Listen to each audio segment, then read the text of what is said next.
What if I told you the first human's story is packed with lessons for us all? Adam's journey starts at the very beginning.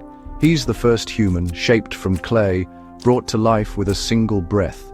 He wakes up in a world that's brand new, surrounded by beauty and wonder. But even in paradise, Adam feels lonely. So, he's given a partner, Eve. Together, they explore, learn, and grow. But temptation creeps in. Adam and Eve break the one rule they were given, and everything changes. They have to leave their perfect garden, face challenges, and work hard. Yet, their story is about more than mistakes. It's about new beginnings, hope, and learning to move forward. Adam's journey reminds us we all make choices, sometimes tough ones, but every step shapes who we become. So next time you face something hard, remember Adam, the first to start over, and the first to keep going. That's the power of a new beginning.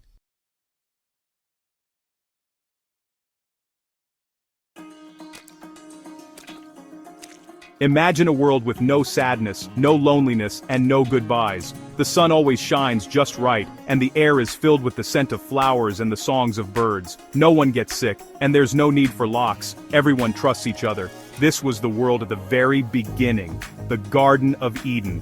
Rivers of crystal clear water nourished every plant, and animals lived together in peace. Even the lion and the lamb were friends. God looked at everything he made and called it very good. In this garden, there was no fear, no pain, and no broken hearts. Every tomorrow was as wonderful as today. The most special part? Friendship with God himself. God walked in the garden, present and close, like a loving father. You could hear his voice in the cool evening breeze. He wasn't distant or frightening, but a friend who delighted in his creation. This world was perfect because God was there, sharing in its joy every day. No one felt left out or alone. Peace filled every corner. It was a true home, designed for his children. Into this perfect world, God created Adam from the dust and breathed life into him. Adam was made in God's image, able to love, create, and choose. He was given the joyful task of caring for the garden and naming the animals. But God saw Adam was alone, so he created Eve from Adam's side. Adam and Eve were the first family, partners made for each other. They shared life, joy, and friendship with God. Their days were filled with delight, exploring and enjoying the world. Work was joyful, not tiring. They had no secrets from each other or from God. Their hearts were innocent and trusting. The best part of every day was walking with God in the cool of the evening. They talked with him as a friend. This was the relationship God always wanted. Love, trust, and closeness. There was no barrier, just a loving father and his children. In this world of freedom, God gave Adam and Eve one rule. In the garden stood two special trees, the tree of life and the tree of the knowledge of good and evil. God said, "You may eat from any tree, but not from the tree of the knowledge of good and evil. If you do, you will die." This rule wasn't harsh, it protected their relationship with God. Love requires choice, not force. The tree was a daily reminder. God, we trust you. Obedience was their way of showing love. The rule was easy. There were countless other trees to enjoy. God wasn't keeping something good from them. He was protecting them from harm. The rule was like a parent saying, "Don't touch the hot stove." It was a sign of real freedom and trust. Adam and Eve weren't puppets. They could choose. Their choice would reveal their hearts. Would they trust their Creator, or believe they knew better? One day a new voice entered the garden, the serpent. The serpent was cunning and approached Eve near the forbidden tree. "Did God really say you must not eat from any tree?" he asked, twisting God's words. Eve replied but added, "We must not touch it, or we will die." The serpent lied.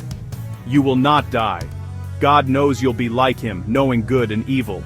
He made God seem unfair, as if he was keeping something wonderful from them. The serpent promised wisdom and greatness, but twisted their desire to be like God into a desire to be independent from him. Eve looked at the fruit. It seemed good, beautiful, and desirable. She forgot God's goodness and focused on what she couldn't have. She took the fruit and ate it. Adam, with her, ate too. In that moment, the choice was made. The serpent's lie had taken root. Disobedience looked like a path to wisdom, but it led to heartbreak. They traded trust for doubt, The perfect peace of the garden was shattered. The friendship with God was broken. The world would never be the same. The moment they ate the fruit, everything changed. Their eyes were opened, not to wisdom, but to shame. For the first time, they felt exposed and wrong. They tried to cover themselves with fig leaves. When they heard God walking in the garden, fear replaced joy. Instead of running to him, they hid among the trees. God called, "Where are you?" Not for information, but to invite honesty.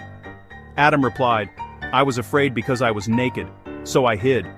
God asked, "Did you eat from the tree I commanded you not to?" Instead of admitting fault, Adam blamed Eve, and Eve blamed the serpent. No one took responsibility. Shame led to hiding, and hiding led to blaming. The open friendship with God was lost. Fear and guilt filled their hearts. The beauty of trust was replaced by distance. The first blame game began. The garden was no longer a place of peace. The world was now marked by brokenness. The friendship with God was fractured.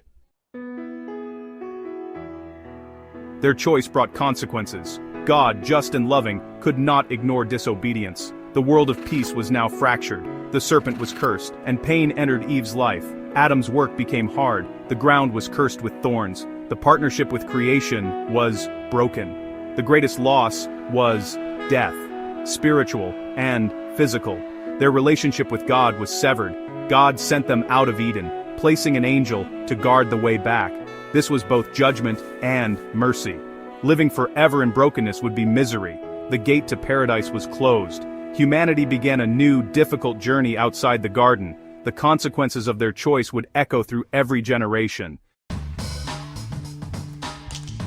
Adam and Eve's choice affected everyone. Sin is the brokenness that separates us from God and each other. We see its echoes in shame, hiding, and blame. Hard work, pain, and conflict are reminders of Eden's loss. The world itself groans. Storms, sickness, and death are all part of the curse.